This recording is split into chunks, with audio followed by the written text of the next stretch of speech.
মাছুকা উচ্চতৰ মাধ্যমিক বিদ্যালয়ৰ আজি যেটো অসম চৰকাৰৰ ফালৰ পৰা 7.5 কোটি টকা আগবঢ়াইছিলে ইতিমধ্যে কন্ট্ৰাক্টৰে গোটেইখিনি ৰেডি হৈছে।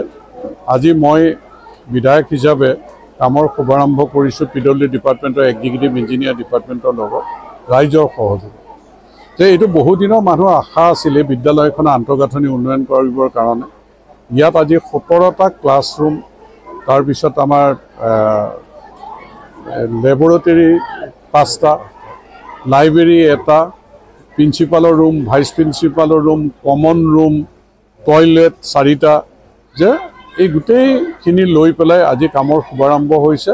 আৰু মই ভাবোঁ যে এখন আটক ধুনীয়া বিদ্যালয় নিৰ্মাণ হৈ উঠিব কম সময়ৰ ভিতৰত সুন্দৰকৈ, আৰু আমাৰ ল'ৰা ছোৱালীয়ে এটা সুন্দৰ গৃহত পঢ়িবলৈ পাব আৰু শিক্ষকসকলেও এটা সুন্দৰ গৃহত তেওঁলোকে পাঠদান কৰিবলৈ সক্ষম হ'ব। গতিকে ইয়াৰ শিক্ষাৰ মানদণ্ড উন্নত হ'ব, ল'ৰা ছোৱালীৰ ভৱিষ্যত ভাল হ'ব, এই স্কুলৰ নাম জিলিকাব পাৰিব, তাৰ কাৰণে মই শুভেচ্ছা জ্ঞাপন কৰিলোঁ।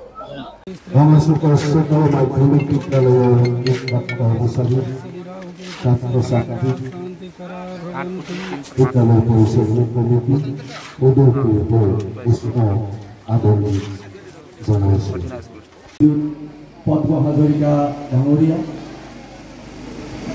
আমাৰ মঞ্চত উপবিষ্ট আমাৰ হয় দৰ্শকবৃন্দ, আমাৰ বোকাজান আসাম ভইচ চেনেলক আপোনালোকে ছাবস্ক্ৰাইব আৰু শ্বেয়াৰ কৰক, যাতে আমি আৰু আগলৈ ভাল ভাল খবৰ আনিবলৈ চেষ্টা কৰিব পাৰোঁ।